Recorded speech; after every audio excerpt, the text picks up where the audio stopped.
Well, proving the other driver was texting is always interesting and certainly is factually specific and it varies from case to case. But here, I'll give you for instance, that I just had on my desk. I had a guy yesterday who contacted me who was recently rear-ended.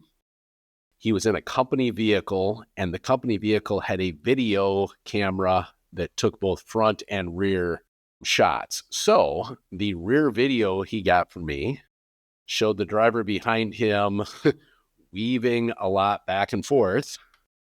So clearly there was a distraction there, likely the phone. The other thing was we looked then on the camera to see if we could see, can we see her eyes? Couldn't, which even then led more to believe. So in that case here, that's the easy way to prove it because we've got video evidence. And again, doesn't prove it definitively, but it certainly gives us a whole bunch of evidence to suggest it. I think the harder one becomes where we know we have a distracted driver, but we don't know exactly, was it the phone? Was it the radio? Were they smoking? Were they doing whatever? But I think what it comes down to is this. It's pretty easy to prove when somebody's distracted. Then the question is, can we drill down further?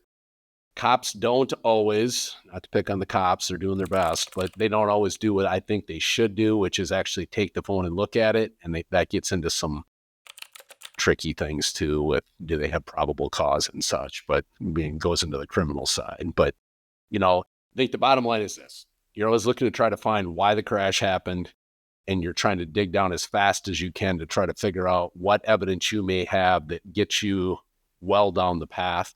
At the end of the day, you can always request cell phone records and things, and that can help as well. But there's a whole bunch of things that go into proving, were they texting? Since in most states now it's illegal, definitely makes the case worth more because right away it increases, kind of like a drunk driver. Nobody's very happy when they get hit by a distracted driver, especially not somebody texting. So got to get the facts, got to get them early, got to start to dig in, and that's how you end up proving it.